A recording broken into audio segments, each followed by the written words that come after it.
বেশি। আয়াতুল কুরসি যদি কেউ সকাল সন্ধ্যা পাঠ করে, আল্লাহ রাব্বুল আলামিন তাকে শয়তানের যে শয়তানি আছে এবং ক্ষতি আছে, দুষ্ট জিনের উপদ্রব ইত্যাদি আছে, এগুলো থেকে হেফাজত রাখেন। এজন্য সকালে কেউ যদি আয়াতুল কুরসি পাঠ করেন দিনভর, আর সন্ধ্যা যদি কেউ আয়াতুল কুরসি পাঠ করেন, তাহলে রাতভর তিনি শয়তান এবং দুষ্ট জিন থেকে আল্লাহর একান্ত রহমতে নিরাপদে থাকেন। সেই সাথে 5 ওয়াক্ত সালাতের পর যদি কেউ আয়াতুল কুরসি পাঠ করেন, তাহলে সেক্ষেত্রে এর মাধ্যমে আল্লাহ রাব্বুল আলামিন তার জন্য জান্নাতের পথকে সুগম করে দেন।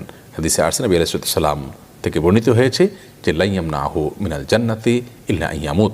যদি কেউ আয়াতুল কুরসি 5 ওয়াক্ত নামাজের পরে পড়ে নিয়মিত অভ্যাস বানিয়ে নেয়, তাহলে বুখারী বর্ণনা অনুযায়ী এই ব্যক্তির জান্নাতে যেতে একমাত্র বাধা থাকে মৃত্যু, অর্থাৎ মৃত্যুই হলো একমাত্র দেয়াল, যে দেয়াল টপকালে অর্থাৎ মৃত্যু হলেই সে জান্নাতে যাবে ইনশাআল্লাহ তাআলা।